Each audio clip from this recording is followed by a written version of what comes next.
Okay, hey guys, my name is Mark, one of the co-founders of Piper, and 2 days ago, Andy and Dennis, they actually asked me to come speak at this colloquium. And before committing to it, I looked on the website and I saw that it was actually an EE colloquium, and I majored in molecular biology.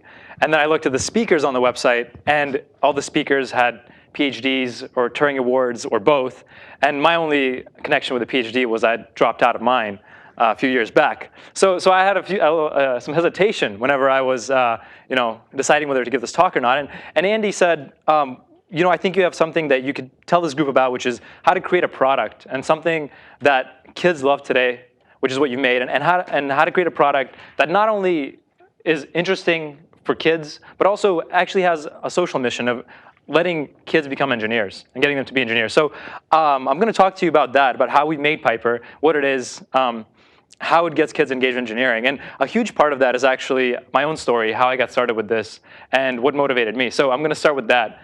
I was born in Ukraine, actually. That's me with my grandparents when I was a few years old. And I looked pretty good back then. And the thing about Ukraine in the 1990s was that the infrastructure was falling apart. The Soviet Union had just collapsed, and nothing worked. I remember, the sewage, the toilets wouldn't work, the electricity would stop working. We wouldn't have heating for days, and there weren't any products in the stores. So what you had to do to survive was you actually had to fix and build things yourself. I remember me and my grandpa would go on, I had a toy gun, and something broke. We took it apart, and he soldered it back together for me. I remember one time, during the winter months, they turned off all electricity, and we had candles for a while, but then the candles ran out. So I started thinking, why don't we use Christmas lights? So my grandpa said, why not? We got some 9-volt batteries, wired them up to the Christmas lights, and it worked. And we had light. And those early experiences in Ukraine, kind of tinkering and building stuff that actually was applicable, that helped us survive day to day, really shaped my thinking going forward. I learned that the environment you're in, it's malleable. Wherever you're placed, no matter what the circumstances are, you can change it. You can alter where you are and what happens to you.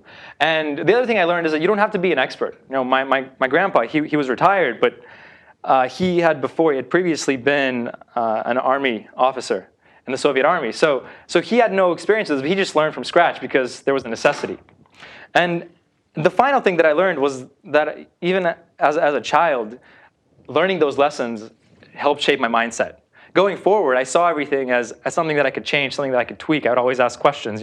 Why is this chair structured this way? Or why is that system designed in that certain way? Can we change it? Can we build it in a different way? And so when I was 9 years old, my mother, she got a scholarship to come study in the United States. So she brought me to the United States, and that's me when I was 9 with my mom. And I was completely blown away when I came here. The opportunities, the resources here. I realized, wow, a friend of a friend we moved to Louisiana, and he caught catfish. He had a boat. So he just said, do you want to come out on the boat one weekend? And so that's where the picture's from. And I remember thinking, only oligarchs had boats in Ukraine. And here, just an ordinary guy had this boat, right? So it was a complete mind change, a complete shift in my perspective. And as I moved forward and I learned about the United States and about the culture, I saw all these opportunities that were presented to me as tools to be able to do something, to change something, to make something with. And comparing with my friends in Ukraine, I realized, wow, I'm getting all these opportunities. I have to do something with them. I felt like I'm given a lot of stuff. I need to change something. I need to have a net add to the system, do something positive. So I went on, and I started thinking, my mom showed me to be a doctor. Immigrant parents, they want their kids to be doctors, lawyers. I didn't really see, I thought medicine was interesting, but I wanted a more fundamental impact. I started thinking about the human body. That's something we all share. And I thought, what if we could make tweaks to the human body? What if I could somehow understand that and design something to tweak the human body? So I became a molecular biologist, and that's me in the lab. I went to Princeton, and I did a lot of biology research at Princeton. But as I got deeper and deeper into research and made some discoveries in neuroscience and genetics, I realized that all the discoveries I was making, they didn't really impact people. They were all done on cells, on nematodes, on flies. They didn't actually impact individuals. That's what I really wanted to do. I wanted to create things that had an impact to people, that changed people's lives, that overall made people's lives better. And so I thought, okay, in my junior year, there were these scholarships to go conduct some kind of project in global health. And I wasn't studying global health, but I somehow convinced Princeton to give me this money to go to Africa. And I thought, I could. There's lots of diseases that are very easily curable and solvable in places like Africa, like malaria, diarrheal disease, things like that. And if I could only bring my knowledge, the things that I know, to the folks there, and especially to kids, because they're the ones who are most vulnerable, and they're the ones who have the longest lives to live. If I could somehow bring that knowledge to these kids, maybe I could impact their lives in some positive way. So that's me in Ghana. I was in the schoolhouse. I don't know if you notice, it kind of looks like a prison as well, with those bars.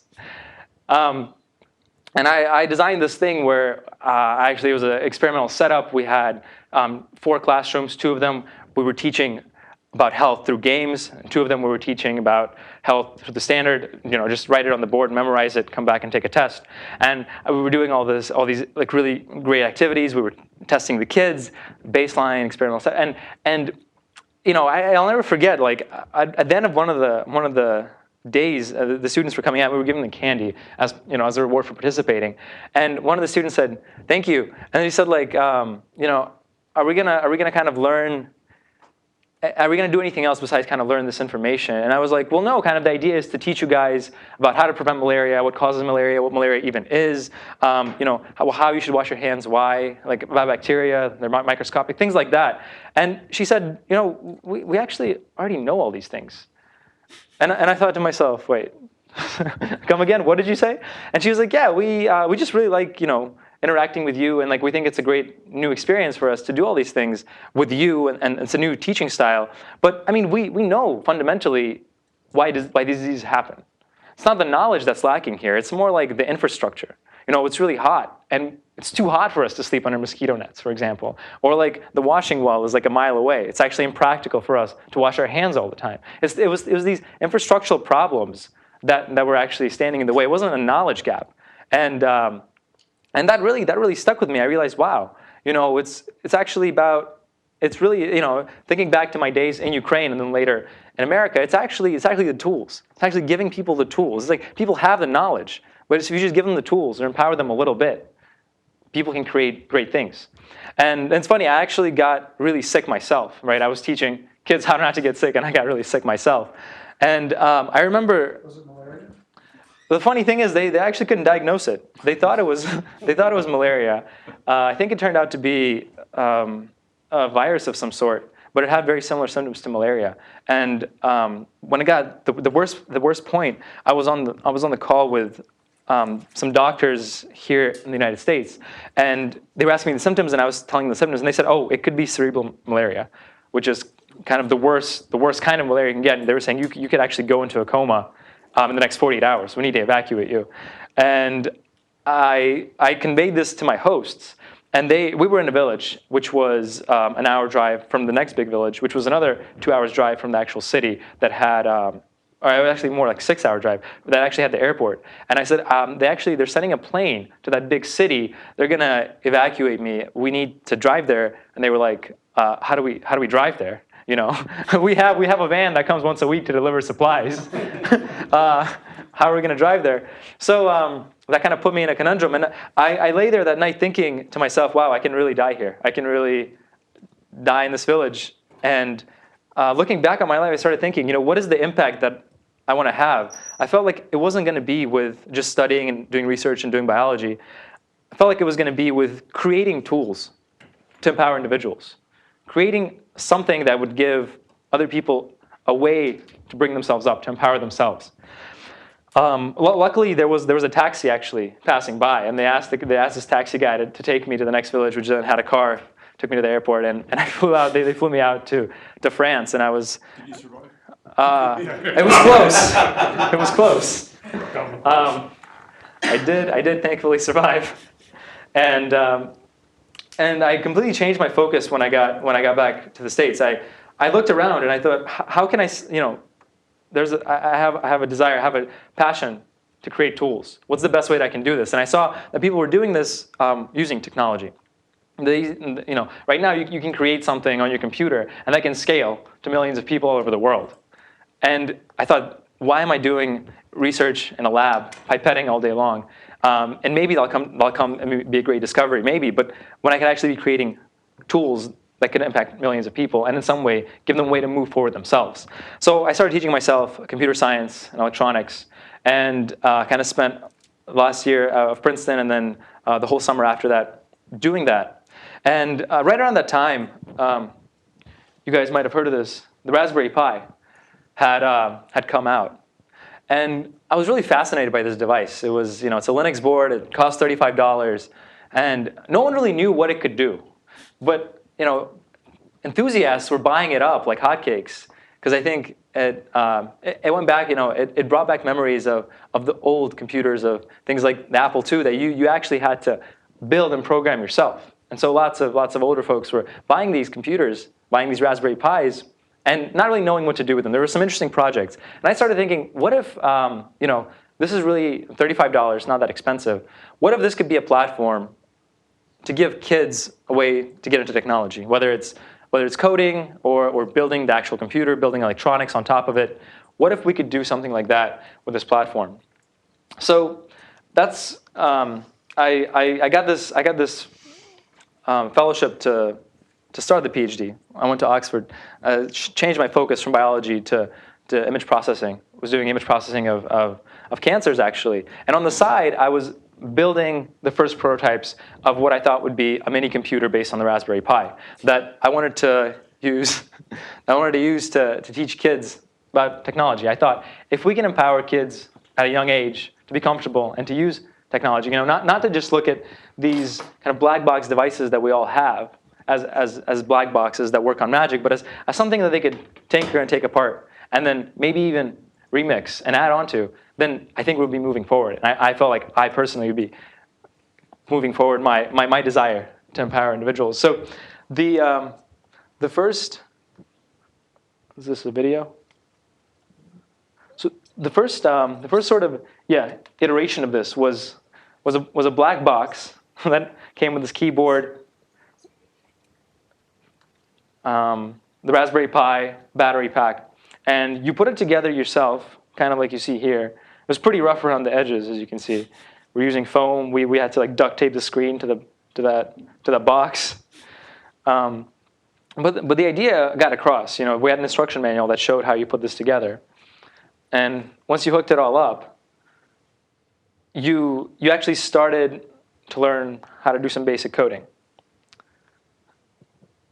And I wouldn't recommend you go through airport security with this. But the interface was very much, we started with the most basic thing.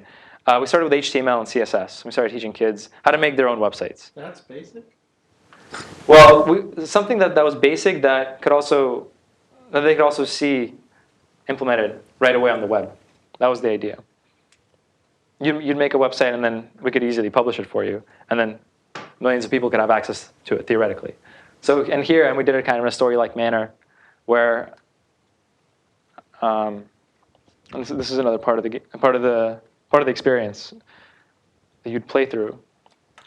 And so we shipped these boxes to some classrooms in India.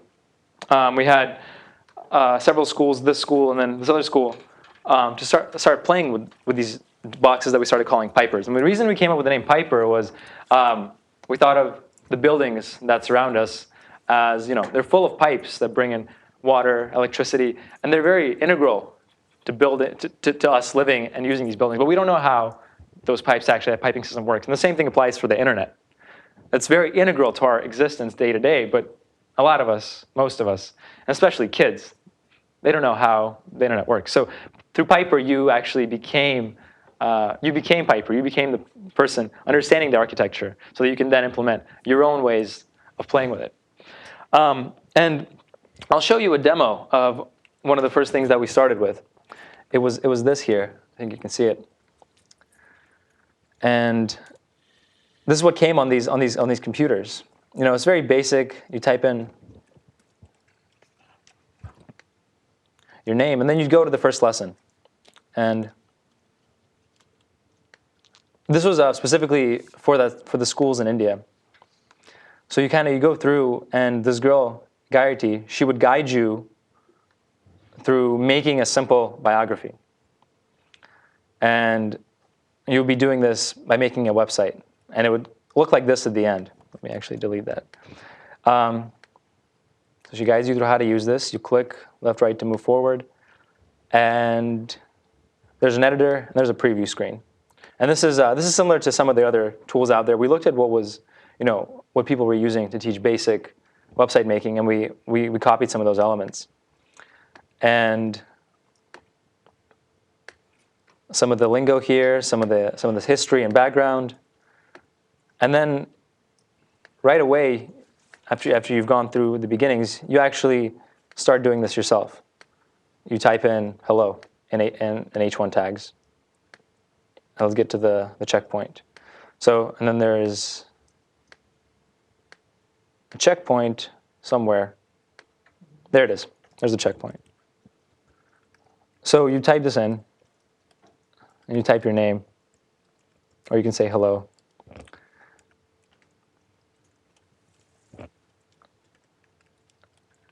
And it would, you'd go to the next part.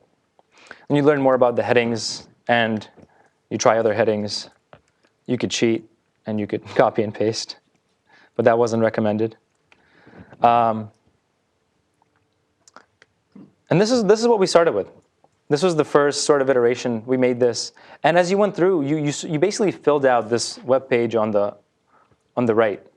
You started with headers, and you filled in some information, and then as you moved forward, you would, well, I guess I can keep it here. You would add images, you would add CSS, you would add some boxes where people could enter their name and get in touch with you.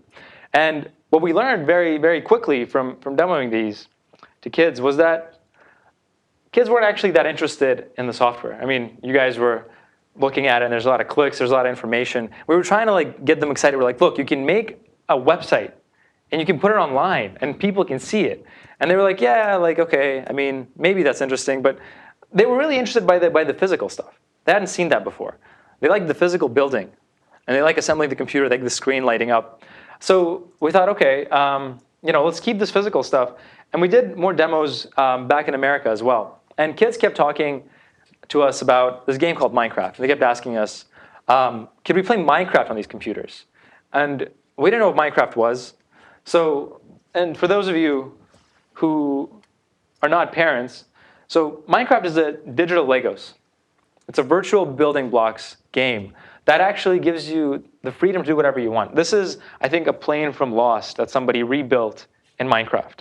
And what I'm showing you is the creative side of Minecraft. You can use these digital building blocks to create anything you want. You can build plane from Lost. You can build these large, huge structures. And I'll show you in a second how this whole game dynamic works. But you can build something like this, and then what people do is they expand on this, right? If I zoom out of this, you actually see people build huge structures in the virtual world. And this is the full map of what I was just showing you. And this takes years. People spend years of their lives building these virtual structures. And so we thought, wow, this is amazing. Kids love this, and I think they love it. We thought, okay, they love it. They love the building, breaking aspects.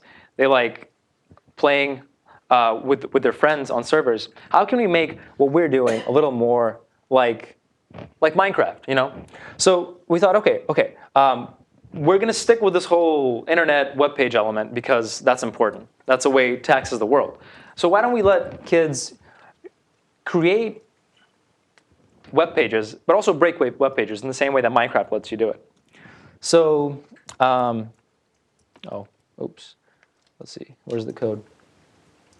So, I go to Wikipedia, and I heard something about not doing live demos.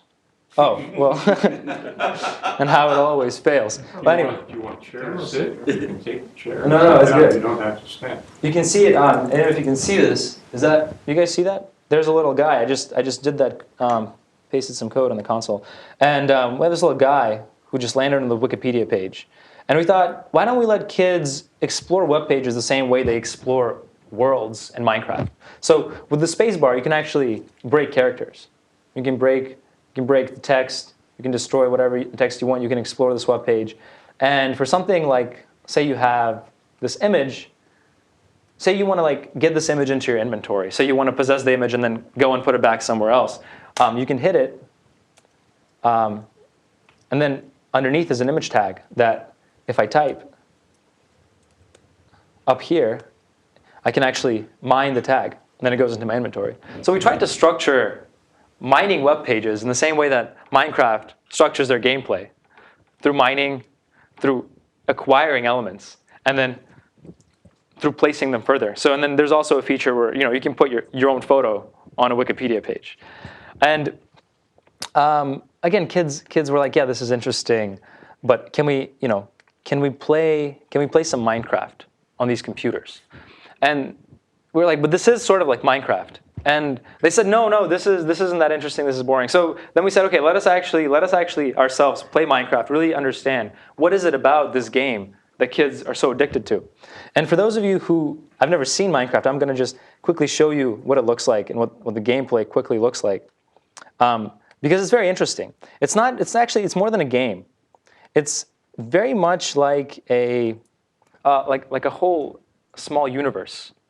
The basic point, there's two different versions. There's a creative mode, which I was showing you. You can build whatever you want. There's also a survival mode. And the survival mode is kind of, in a way, like real life. You're dropped as this character onto this planet, and create new world.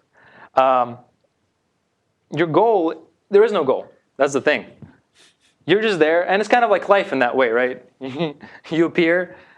You stick around for a while, and then you die. And the same thing here. And at night, you can just basically stand around, do nothing. And at night, these monsters come out, and they try to kill you. And so you can avoid the monsters by digging yourself into a ditch and not doing anything. Or you can do something a little more interesting. You can build yourself a house. You can build yourself traps to trap these monsters. You can kind of go out and explore. And there's so many possibilities of what you can do that it keeps you engaged for very long periods of time. Here I am, going to play a little bit of Minecraft to show you what it's like. I'm like this character. This is all dirt around me. And the thing about Minecraft is I can mine every single piece. I can mine the dirt, and I can mine these trees, and they all, when I do that, they all go into my inventory. And then eventually, as I'm doing this, I can then build structures like these houses. I can build castles. Sometimes there are good guys like these who I can interact with, and if I interact with them, I can trade resources with them. And it's so what happened when we started playing Minecraft ourselves is we actually couldn't stop. I think at one point we started playing, and then we played for like a good 12 hours straight until we realized, wow, this is really addicting. And we understand why kids like it. For kids, it's a way to create whatever they want. It's complete freedom. Complete empowerment, and on top of that, it's kind of like Lego, but they can do it with their friends. You can set up a server, and the two of you or the three of you can go and build huge structures, build ships, build castles, build whatever you want together, right? It's actually the most. It's brilliant because when you were. I mean, I'm sure a lot of you when you were younger, you would build tree houses, you would build construction sets with your friends, but that was all like very like in one place. It was only for a short amount of time when you had a play date. Here, you could keep going. You could play it however long you wanted to. It was always there. And we thought, how do we leverage, this Minecraft, this game, to get kids into technology building? Yeah. Is the interface point and click what you see is what you get interface, or is it possible to write programs that generate? It's a good question. So for most players, it's what you see is what you get. You have a point and click and the movement. A lot of people, what they do is they do write mods. So mods and modifications, they allow you to programmatically change the environment to give yourself either more power-ups yourself, better armor, better weapons, create structures around you, interface with other players. You can do basically anything you want. Has it potentially, Don, that the success of this paradigm might be grounded in its relationship to the Lego experience as a formative process that happened hands-on, and that the attractor here is basically leveraging off the mindset which Lego already had fostered in a far more robust way than the computer interface would ever be able to achieve. In other words, playing with Lego blocks is way more of an interactive experience than messing with the computer. Yeah. Absolutely, you don't get eaten by wolves in Legos. I mean, that's a very interesting question, and we've thought about that a lot. You know, does the Lego actually help kids get into Minecraft? There's a whole, you know, them building physically, get them into the mindset of like, there's blocks I can create, I can build things that are much bigger than just the blocks themselves, and that's possibly true. Some of the things you get in Minecraft is this whole craft. The reason it's called Minecraft is you craft things. So combinations of blocks actually give you power-ups, armor, different elements, the ability to do more than just point and click and break blocks. So you have this kind of all this potential that you kind of sort of unlock as you move through the game that Lego doesn't actually give you. You know, with Lego you build something and then you can create a storyline around it in your mind, but you can't unlock hidden powers. Mindstorm, people are building robots. Sure, Mindstorms, you can do that. Okay, so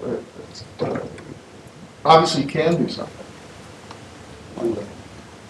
Sorry, You can do you can't do it with Legos, you're saying? with Legos, you can build things that interact with the real world.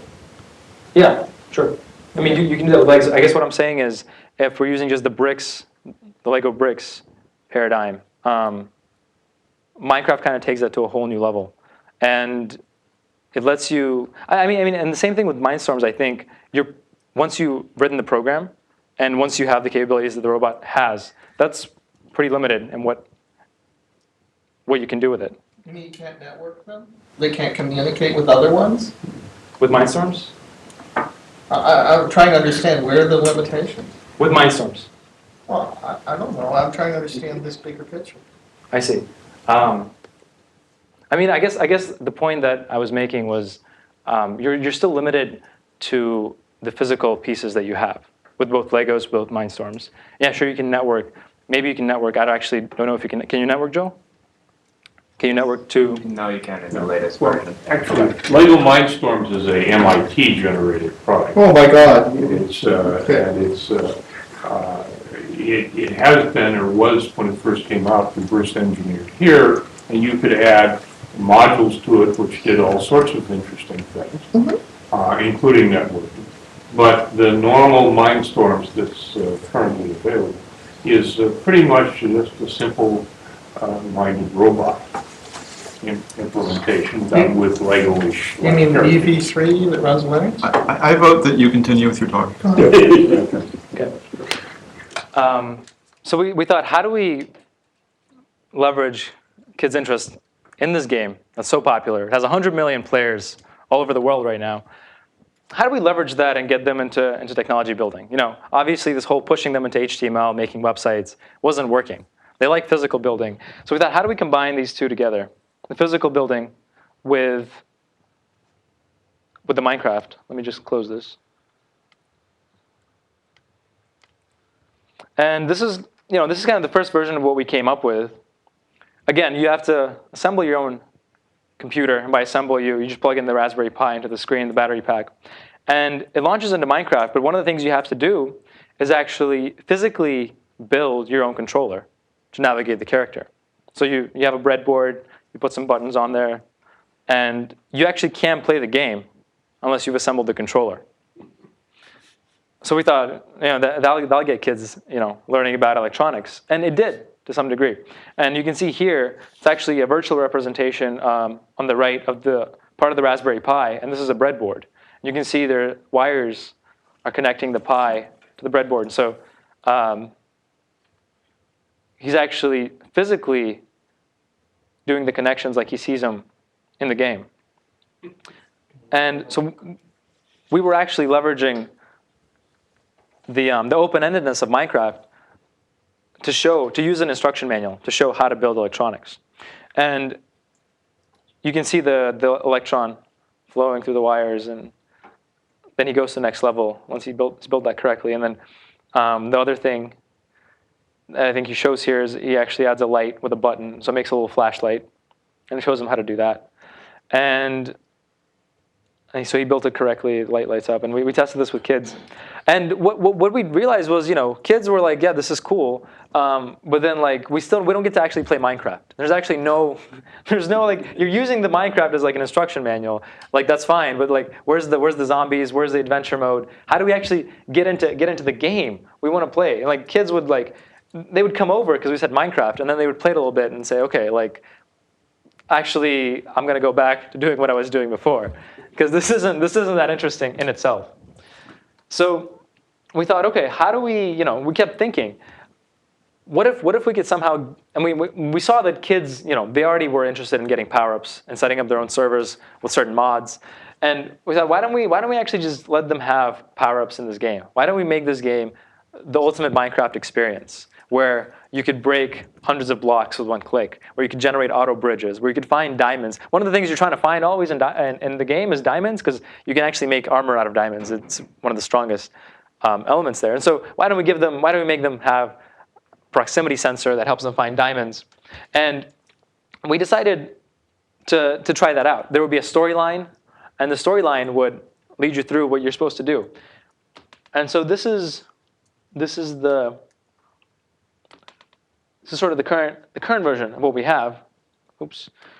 Where you first assemble the box and you assemble the computer, and it's color-coded for kids to make it easier. And then there's a storyline. There's a robot that goes over to a different planet, and he's faced with challenges. Here, the challenge is crossing the lava. So again, you have like part of the level is showing you how to build physically. Once you build physically, you see the current flowing. You see that you built that switch correctly, and that switch actually unlocks the power-up in the game, which is making you this bridge. And so another thing is, like I was telling you, finding diamonds. You build a row of LED lights, and the closer you get to the diamond, the more lights light up. So it's a proximity sensor for finding diamonds. So we married this idea of the gameplay and the storyline aspect of Minecraft with building hardware. And then we saw kids were really engaged. Kids really loved this. They were like, oh my God, this is amazing. I can find diamonds. Like we addressed real problems that they had in the game, but then we also took them back to the physical space and said, but in order to address this problem, here's some hardware you have to build. You have to understand a little bit about what these elements are. You have to understand about how current flows. You have to understand about inputs and outputs. And that's actually currently where we're at. We launched this product, the one that I just showed you. Here it is. Can you zoom that in, please? Okay. Yeah. We demoed this with hundreds, I think at this point, close to 1,000 kids. And again, we went through many iterations, right? The storyline that I was telling you started with the black box, and then we slowly iterated, added different components, added different features, different designs. And the final version is here. And what you do is, you first get the computer, you plug in the pieces to make it work, but you only have a mouse. First thing you do is you build a controller. This one here, I don't have a mouse, so it's at the bottom. This is DIY Minecraft controller. Then you start adding sensors, buttons, buzzers, lights, and all these empower you in the game to move forward. Yeah? What do you do for a keyboard?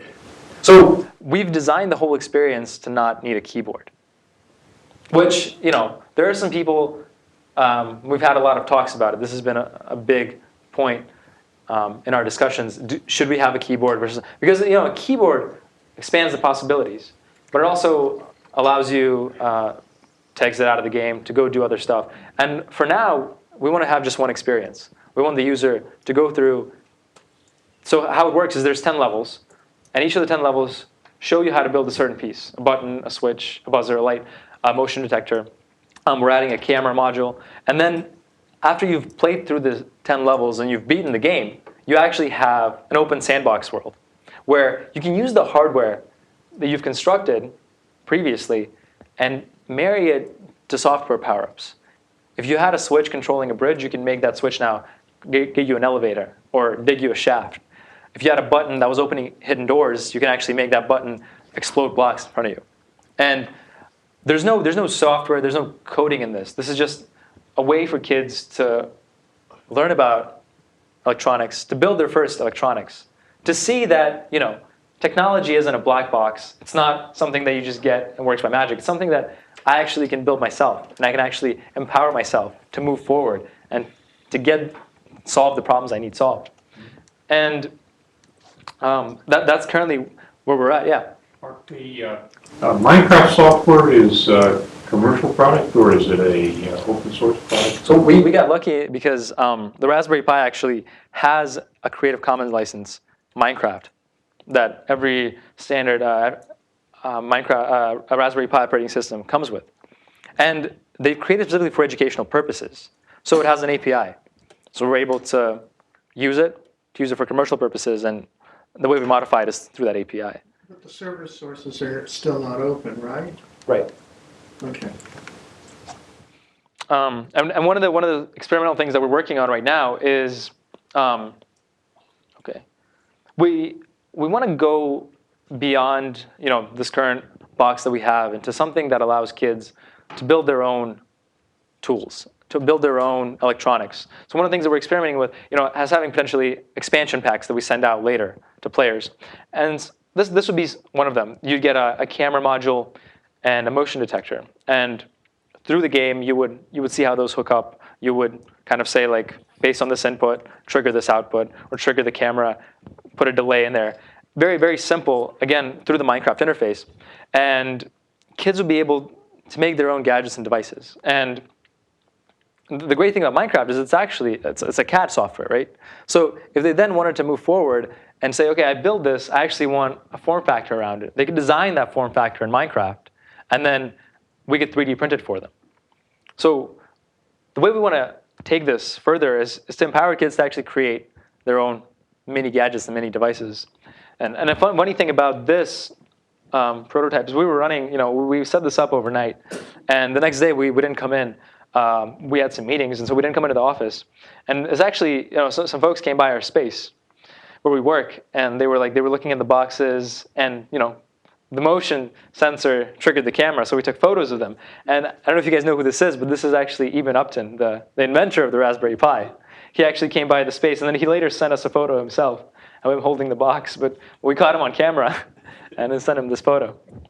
So that's sort of I think, my story and the story of Piper and how Piper came to be and what we're hoping to do. We're hoping to create technology and tools to allow this generation of kids who are digital natives but don't necessarily know or understand the deep underlyings, the deep underpinnings of the software and the hardware they're using. We want to give them ways to get into that and to start building with that and to basically empower them and show them that it's not hard, it's not magic, and you can do it yourself. Yeah. What do you believe a digital native needs to know to survive in the jungle? I see. It's an interesting question. I mean, some would argue that not much. A lot of the it depends on, you know, what you're talking about. Plenty of kids today use apps and devices, and they don't need to know anything about how they work. And that's a lot of app makers, a lot of device makers, especially Apple, they try to streamline and tailor their devices and apps so that the user doesn't have to know any knowledge. Now, you're asking me, like, my opinion about what I think the users show, and I think it depends on, you know, what age they are and what they want to do later in life. Well, I have a 3-year-old granddaughter who knows how to grab passwords from her mother and log on to a machine and find videos and search Google. I have an 11-year-old granddaughter who writes video games from scratch to her own design and finds bugs in the rather sloppy implementation of the concurrent processes in Scratch. Using what language? Scratch. Scratch. Yes. And so I think you know, it's an interesting question as to what's needed for kids to survive in the current digital jungle. I think we need to do more than just let kids survive. I think kids need to understand some basics, but I think those aren't basics that we should be teaching them. We shouldn't have a curriculum that says, here, do this. I mean, I think a lot of you in this room, I did definitely, have experiences where you wanted to do something. There was a game you were playing and you wanted to get more lives.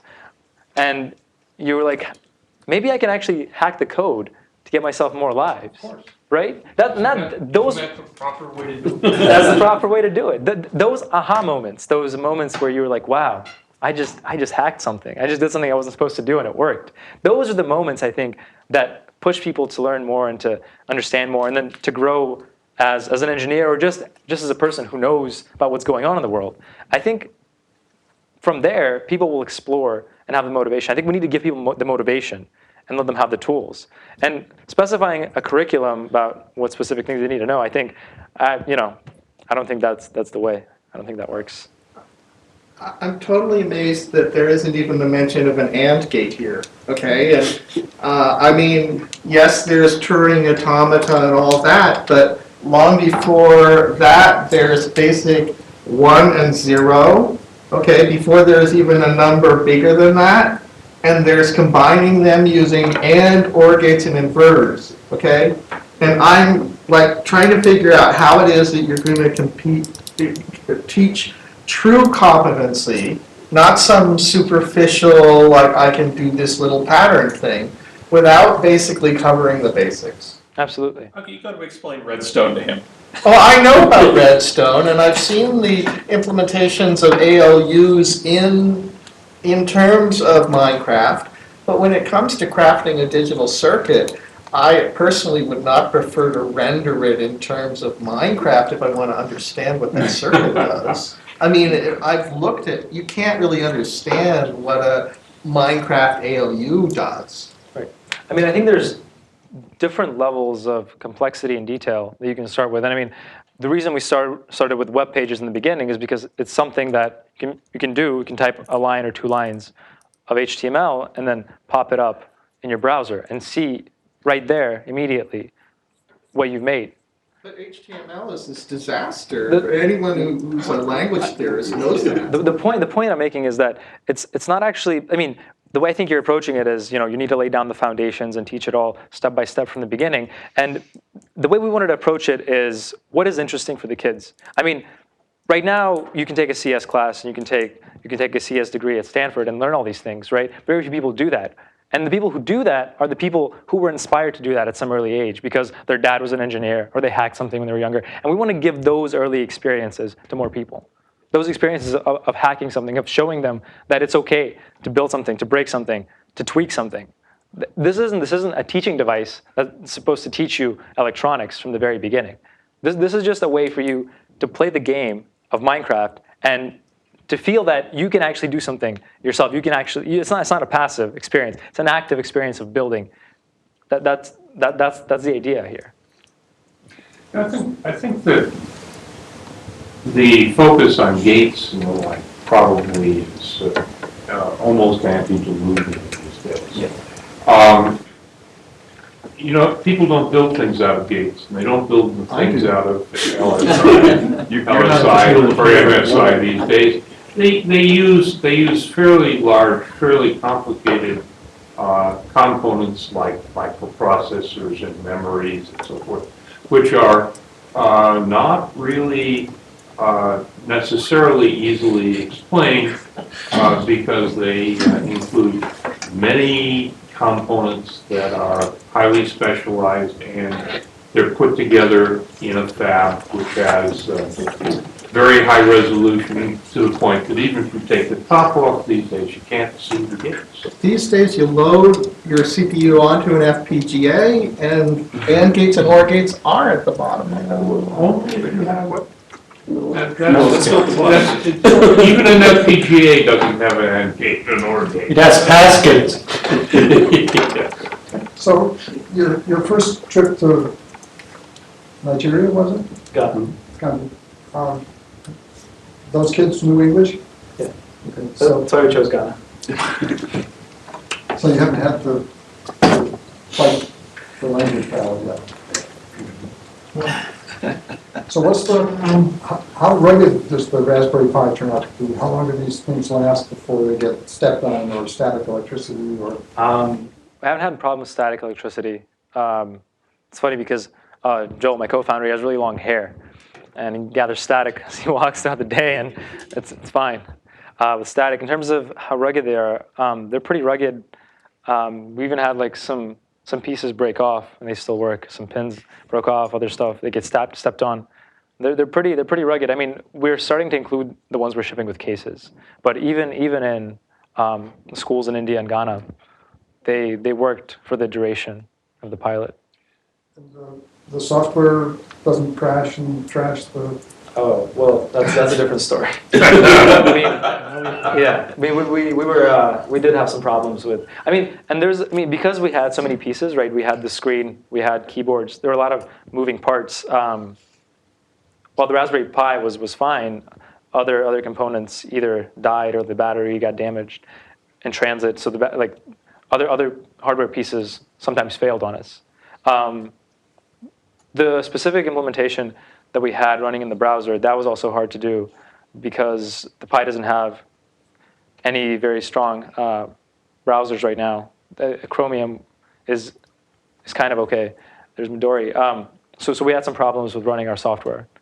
But we quickly, there was even bigger problems, and like the screen didn't turn on. It was like a small wire got ripped.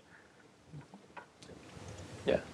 You talk about we did this, we did that, what we're trying to do, the kids saw something, how many kids? What is the back, what is the entity that's doing this work?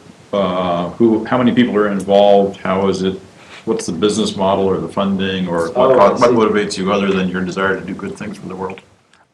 So we started with several people, myself, a colleague at Oxford, Shri, who's an undergraduate at Harvard. She does a lot of the education stuff, so she came up with the curriculum. We actually just sent these computers, and to India at least, we sent them with a group that was already going to volunteer. So we trained some volunteers, and they actually went and implemented this. Later, when we were doing it in the States, we actually went ourselves. I was there in person with a few other teammates, and we'd give these to kids. We'd go into classrooms or after-school programs or workshops. We'd give these to kids for about an hour long, and we'd kind of document. We'd have questions. Is this engaging? Is this interesting? And currently our team is myself, Joel as a co-founder, CTO. Shree's she's an advisor and also co-founder, and she just advises us on the educational stuff. We have a game designer, engineer, and another guy in China doing sourcing and supply chain stuff. But there's three core. And I guess I call myself an engineer now after building a lot of the product myself. So we have three core engineers who are building the product right now. And what was the other thing you asked? I'm not sure if you are a bunch of friends that enjoy doing stuff or if there's a company under this. Are you being championed by somebody? Do you have a patron of some sort? Sure. Yeah, so we actually came out to San Francisco because Zynga.org, nonprofit arm of Zynga, they have an educational games incubator. So we applied, and they asked us to come out here. So we're working out of their space. And they invested a small amount. They invested $50,000 to cover our expenses. And then we just recently ran a Kickstarter campaign where we pre-sold close to 1,400 units. And that was about $280,000 that we received from that we're now using as a part of our runway to fulfill the orders. And then also, on the side, that's how I got in touch with Andy. We're doing some fundraising to bring. And the reason we're doing fundraising is we're bringing on another engineer on board. We want to expand the feature set that we have for the December ship. We also want to have some inventory on hand to ship more units because we're getting orders monthly right now.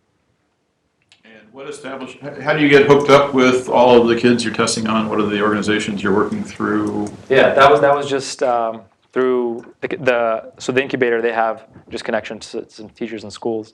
I was just actually personally a lot of cold calling schools.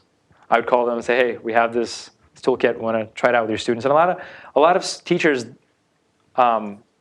they actually don't have anything this engaging. Kids get really engaged with this. So after that, they tell other teachers, and they want to bring us into other schools in the district.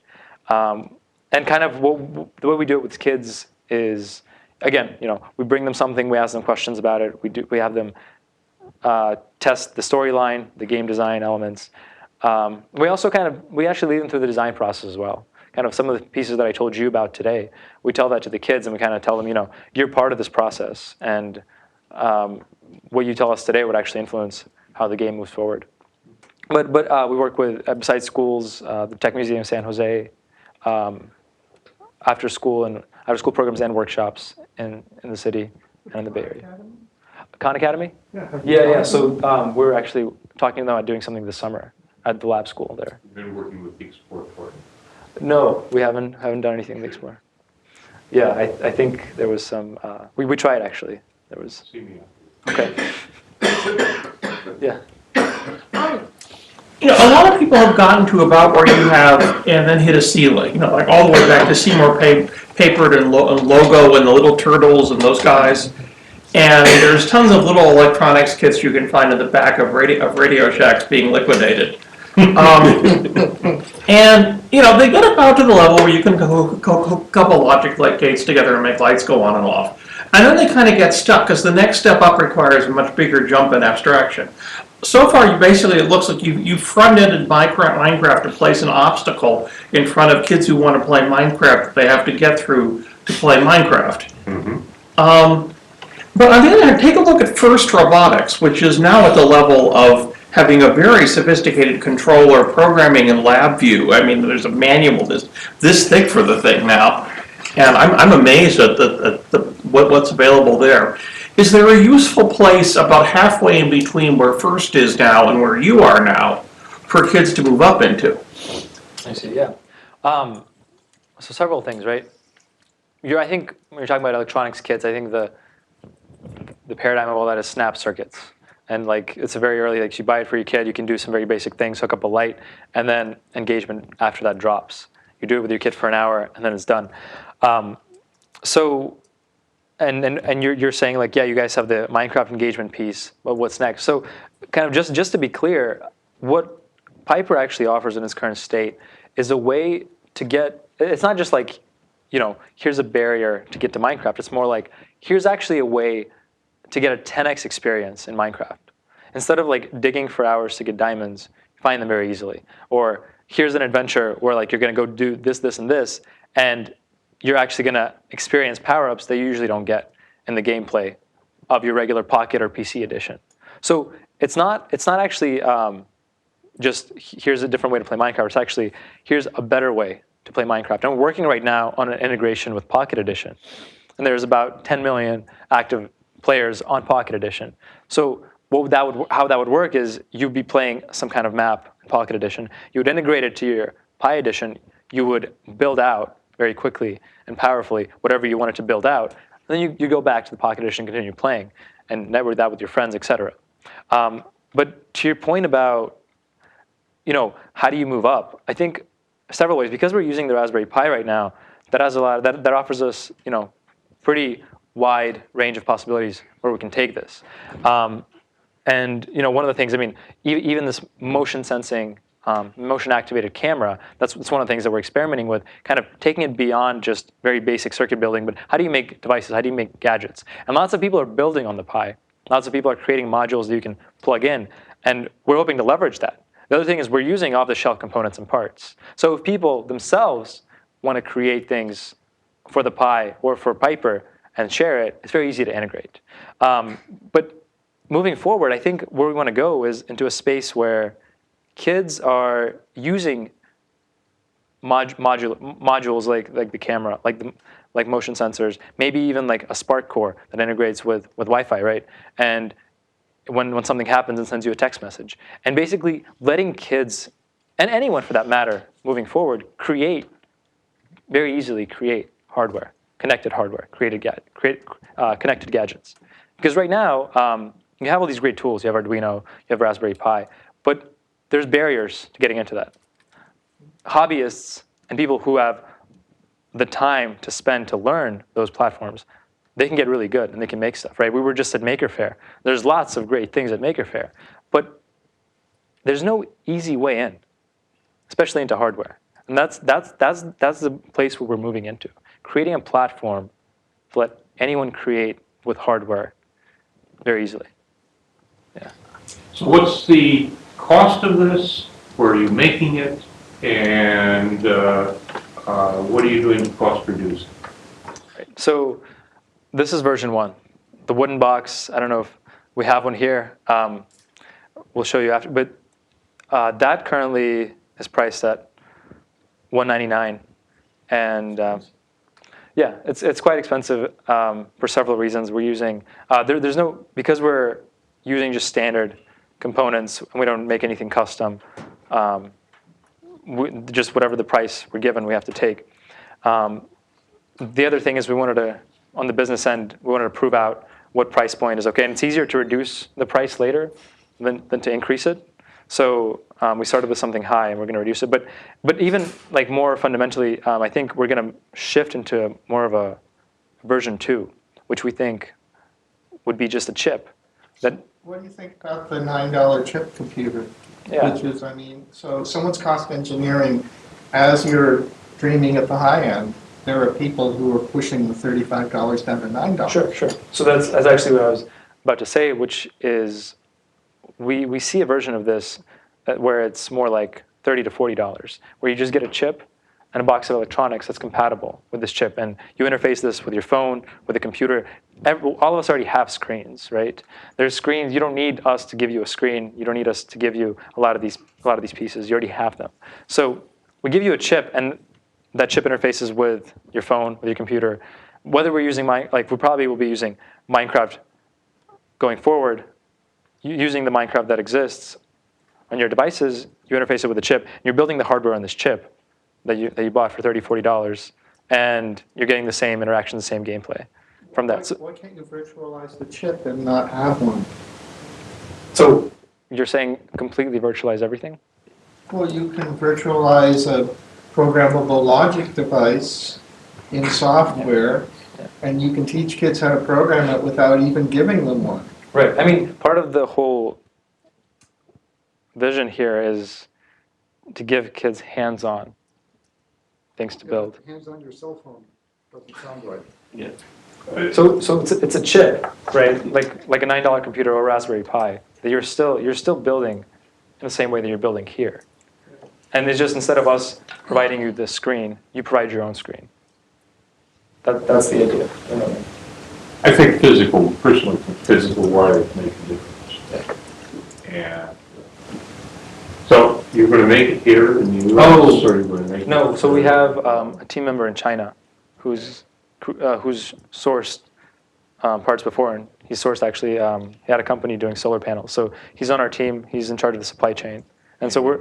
And do you think that's going to produce a much lower cost product for you, even though certainly going to add time to this? So, I mean, we have all that on our timeline, and we're shipping for Christmas. Because we're using standard off-the-shelf parts, there's minimal time delays in terms of if we need to scale up or down. And you asked about cost, and we can discuss cost kind of offline. Yeah. And how are you going to sell? How do we sell? Right now, it's just online, and we had the Kickstarter, and from there, people have just been pre-ordering online since then. Just from that initial publicity from that, we're interested in going into schools, and I think the homeschool market especially is very underserved in terms of STEM curriculum. We are speaking with several homeschool distributors going to homeschools. For schools, it's much harder, and that's one route, but that's probably a long-term trajectory and long-term plan. And I mean, also going onto store shelves, that's another option. And we're speaking with Mattel right now. And so what's your second product? So the second product is kind of what I'm telling. I mean, there's two pieces here. Second product family. Second product family, right, is something that's around $50 and that interfaces with an existing Minecraft interface, whether it's your computer, your Xbox, your iPhone, and allows you to have the same experiences and interactions you have currently with Piper, but to do it at a lower cost and to do it with an existing device and platform that you have. So you're still building hardware and electronics. And if you want to actually remove the Minecraft element and just build yourself, on this platform, right? And the platform would be sort of like a Raspberry Pi. It would have a chip, pins, input, output, power, etc. Very, very basic things to get you started and to get you to have the interactions in the virtual world that you want. That's what we're aiming towards. Because then from there, we can go into what I'm talking about, creating your own hardware, creating your own connected devices, right? We know what chip you're using, we know what the hardware is. You tell us you've built this, you can then 3D print a case around it, and there you have your motion camera, your programmable ball that lights up whenever you press a button, whatever it is. That's the direction we're going to. Yeah. Earlier you mentioned that you cold called everything, cold called and all that other stuff. You ended up on local TV. How did you do that? Yeah. So one of the, how do we do that? I think so. One of the teachers at one of the schools, her sister was a reporter. So she called her sister and said, "Hey, do you know anyone there?" And her sister said, let me just check and ask. And I think she basically, and I had to, I wrote a press release and I sent out to all the TV stations locally, but nobody responded. And I think her sister actually reaching out that helped get her on their radar. Yeah. In one of your little video segments, you were showing people working on a terminal board, but putting on little colored blocks that seemed to be transducers or something. I wasn't familiar with what those were. It's like a little super module of some sort that was plugging in. What were those things? Do you know what I'm talking about? You'd have the flat white terminal strip, and then there were like 3 colored blocks on top. I see. I think those are buttons. That was just simply to push Buttons are LED. Okay. Yeah. Because they're both. Okay. It looked like those things themselves had terminals to them, or wires that were connected. Oh, I see what you're saying. I think you're talking about. Was it this? Yes, that bottom left. No, wait. Maybe that it is. Is that just? No, on that image, towards the right, just below the edge of the box, there's a white sheet with some. Yeah, so those are actually mini breadboards that you can wire up. They're just miniaturized breadboard, and we were experimenting with those. I mean, that's probably how we're going to ship in some form like that, where it's very easy to color code what piece you have to put on which breadboard. Okay. And it makes it more manageable as opposed to having one huge long. You teach people how to solder. No. It's not a real course. Yeah. It would be amusing to make up little plug-in modules that have exactly the semantics of Redstone components. And give people a bigger breadboard so they could actually have things that did exactly what Redstone does in Minecraft. Yeah. Yeah. I think No slow time delays and all. Yeah. Yeah. I think for a product for a V2, that would be something we'd implement. Yeah. Motors and gears, relays, such. Yeah. It's digital. So what about I think John was asking, what about the orders of magnitude of difference between what you've dabbled in here? Well, I guess first robotics. I think that, in terms of a real calibration, there's a whole army of teachers who were working on perfecting the first robotics curriculum. Yep. And they do have their head wrapped around what it takes to move a motor and control it.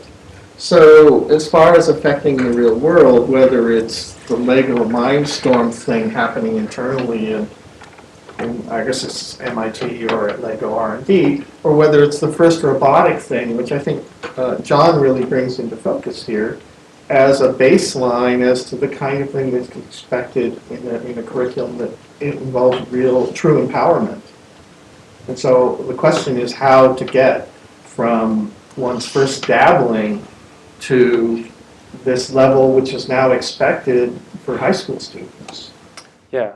I think it's important to also point out that, I think first robotics kits cost on the order of thousands of dollars.